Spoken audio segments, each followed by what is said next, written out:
a full-time stay-at-home mom and a part-time worker. And that suits me. That suits me well. Sorry, it was on my tooth. Though I pray, deeply I pray, y'all pray for me, that my business can really take off and support me so that I don't need these jobs. Because again, like I said, there's no job security out here in these streets. So that's gonna be my like 6-month push to like really try to gain some traction with my business. And I don't even know how to start it. I wish I had a mentor, but ain't nobody trying to let off any information for you, girl. But I do have a mentor. I have God and Jesus and Holy Spirit. So I just gotta get my prayer life on point, and the blessings of blessings, the blessings that are in the lessons will rain down upon me as I need them to be. And I'm trying to let this meat go. I'm holding on to this meat like you would never thought I was a vegetarian before. I was a vegetarian for 10 years. But I've basically been a meat eater for almost 10 years now. So it's hard to let it go. Let me tell you, once God deliver you from something, don't go back. Don't go back, because it's going to be even harder to get out that jump. For example, God delivered me from Chicago the first time I moved to California. But I got so homesick, I went back. And that second time I tried to come to California, it was so much harder. I made it, but it was rough. So, pick this gem up that I'm dropping on you. When God delivers you from something, don't go back. Whether that's a relationship, whether that's a place, a job, anything that you know is toxic for your life in some shape or fashion, and you get away from it, and it seems like it came about so easy, that was God delivering you from that thing. And then when you go back to it because of wanting comfort or whatever it is, like me, homesickness. I feel like homesickness translates to other things, but I can't think of the words right now. But don't go back. Just don't go back. Just think of Lot's wife when she looked back and she turned into a pillar of salt. That's exactly what's going to happen if you go back. You're going to turn into a pillar of salt. Maybe not physically, but spiritually and emotionally, you will. That's facts. So please, I'm going to just repeat it one more time, because repetition is how we get things in our system. When God delivers you from something, do not go back. Don't even look back. Okay? Pillar of salt. That's it. I'm done. There is blessing in the waiting. And it's hard for us to see the blessing because we want the thing that we're waiting for, right? But there's blessing in the waiting because there's preparation that's going on. And not just preparation physically or mentally, but spiritually. It takes a spiritual maturity for what God has for you next. And so a lot of that waiting is building your character and building and kind of like refining you in the furnace, burning away impurities and bad habits or sinful thoughts that you don't even think is sinful, because the world, we grow up in this world and it's worldly views. So I don't know if I'm making sense, but there's blessings in the waiting, and it's hard to see the blessings. But I challenge you, if you're in a season of waiting for God's blessing, to see the blessings that He's giving you in the moment. And the one thing I always say to myself when I'm praying is, thank you, God, for the blessings that are seen and unseen, heard and unheard. You know, because God does a lot of things for us that we don't recognize with our senses, but our spirit does. And that just shows how out of tune we may be or may not be, you know, like it depends on the person. So take it or leave it, put it in your pocket or drop it. but that's just something that spoke to me as I was driving and thinking, like, please believe this is coming from outside of me, okay? This is not my words, if that makes sense. But anyway, just sharing thoughts, because sharing is caring in my world. I'm gonna let y'all go though, because I need to call my husband and tell him I'm getting close to the house so he can open the door for me. What is up, friends? It's a new day. Currently walking back to the wash house. My washing machine is broken and they sent me a replacement. The replacement they sent me is broken, so I have to go to the wash house. I hate it. I just hate it. But I'm grateful that there's a wash house nearby, and I'm grateful that I have the means to do the things, okay? So I'm not complaining. Don't get it twisted. I'm not complaining. Am I frustrated? Yes. But I'm not complaining. So I usually take a walk between the wash cycle and the dry cycle. I didn't feel like taking a walk, but Helen needed a snack. So I usually walk to the grocery store and then come on back. So I got her some watermelon, and I got me a couple things to go with denters, and that's pretty much it. I'm so tired. I've been doing this Bible plan on my Bible app where you read the whole Bible in 6 months. And I let myself get like 5-6 days behind. And I said, no, I'm not shifting the dates forward because I wanted to finish when it's supposed to finish. So instead, I got up this morning at like 6:30 and I just kept reading and reading and reading till I got caught up to today. And the thing makes you read like 6 chapters per day. So 6 times 5, 30 chapters. I read 30 chapters of the Bible this morning. And it was invigorating while I was doing it.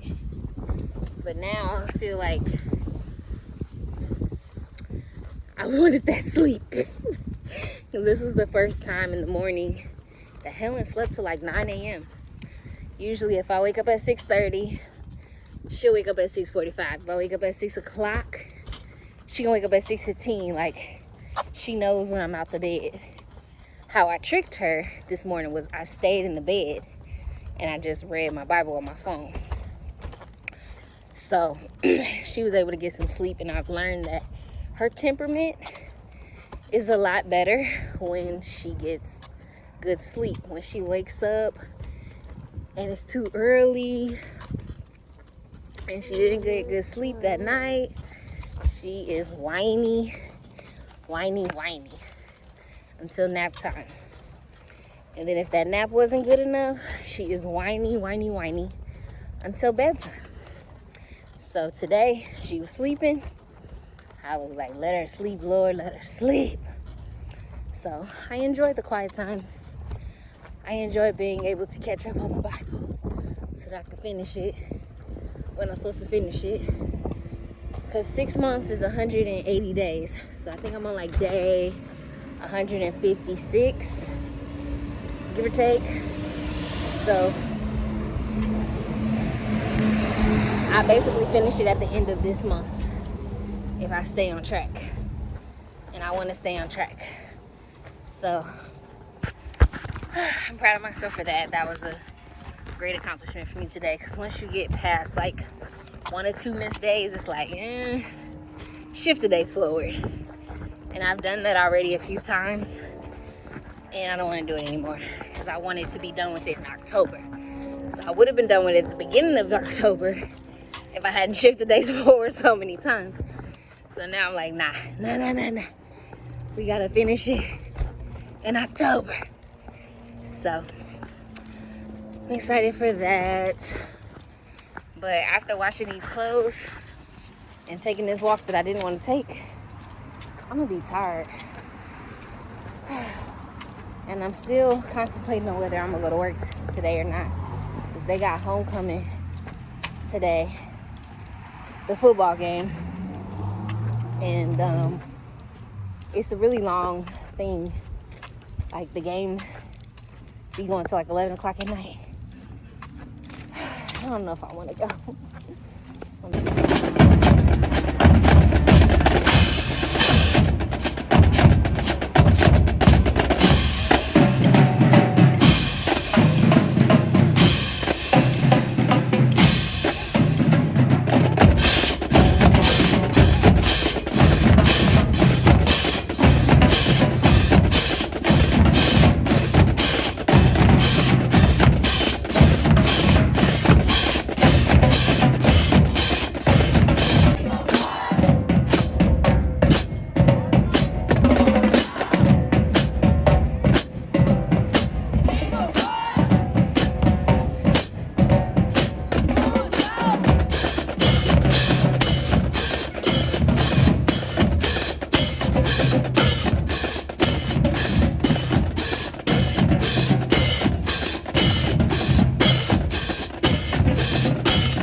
Come on, hurry, run!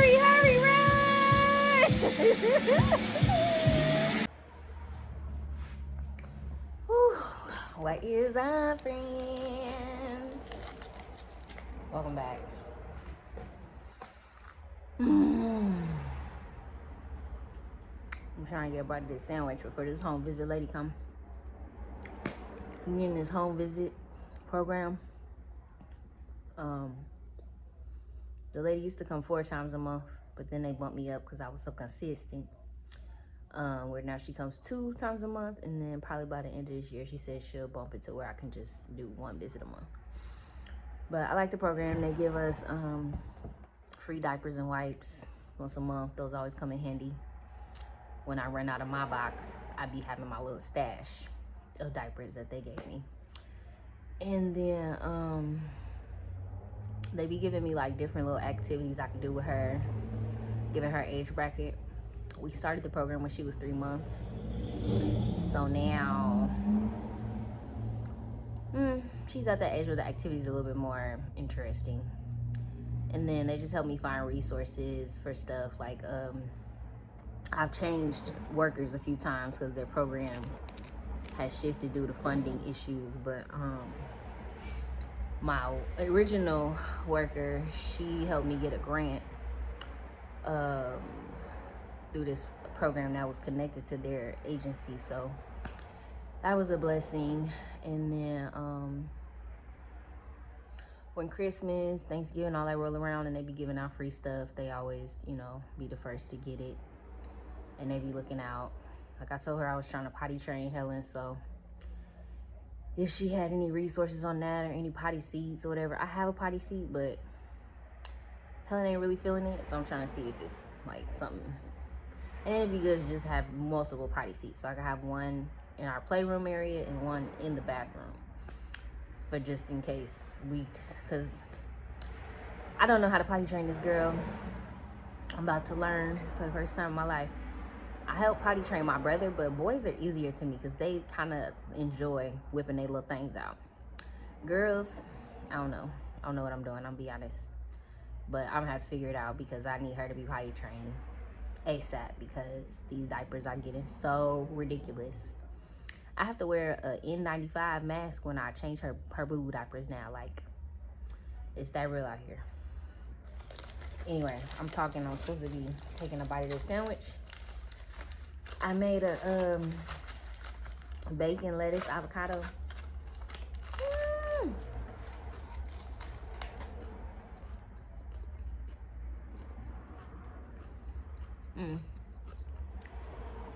It's turkey bacon. I gave up the swine. Finally, it was so hard. Because I love pork chops, and I love ribs, and I love a good roast. But I'm giving up the swine. I already gave up beef. So I'm just on turkey, chicken, and fish right now. And slowly I'm gonna wean off the turkey and chicken and just do fish. And then I'm gonna wean off the fish and I'll be back vegetarian. Because I really want to heal myself of these fibroids. Because I'm tired of that being an issue for me. I believe that I've had fibroids for a long time, and it's the reason why I've had painful periods my entire life. And I remember going to the doctor when I was a teenager about it, and they were just like, just take Tylenol, just take Advil, you'll be all right. And someone shared with me, like, they don't do a lot of research on black female bodies, or black bodies period, but they don't do research on black female bodies because they don't care about us. So, and we're the ones that's most affected by fibroids. So as a result, there's not a lot of research or information out here about fibroids. But one thing I know is when I was vegetarian/vegan, my painful period stopped. Like, and then I got to the point where my period was only like 3 days. And it would come in smooth and it would leave just as smooth as it came. But when I started back eating meat, that pain came back with a vengeance. So this is another tale of when God delivered you from something the first time and you go back, it's hard to get out of it. So God delivered me from eating meat and I went back. And so now it's a lot harder for me to get out of it, but I'm going to. I just recognize that I have to wean slow. If I try to do it abruptly, I'm a relapse. So I'm gonna wean slow. Hopefully by at least the end of next year at the latest, I'll be able to be fully vegetarian. It's gonna be challenging because my husband isn't necessarily doing this with me, but he'll have a lot of food for himself now because I won't be eating it. And whatever I eat, Helen eats, so she'll probably be vegetarian too. Anyway, let me try to get some more bites of this sandwich, y'all.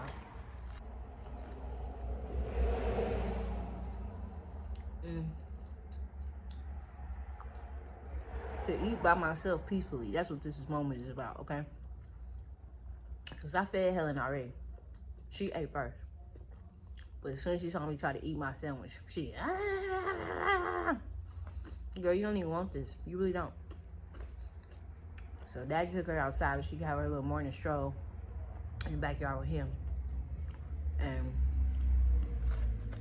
I'm trying to take advantage of the moment.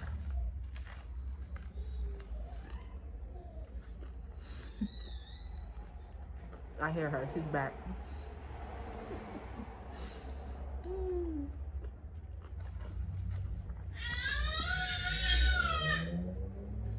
Helen, she's back. She's back. Hi.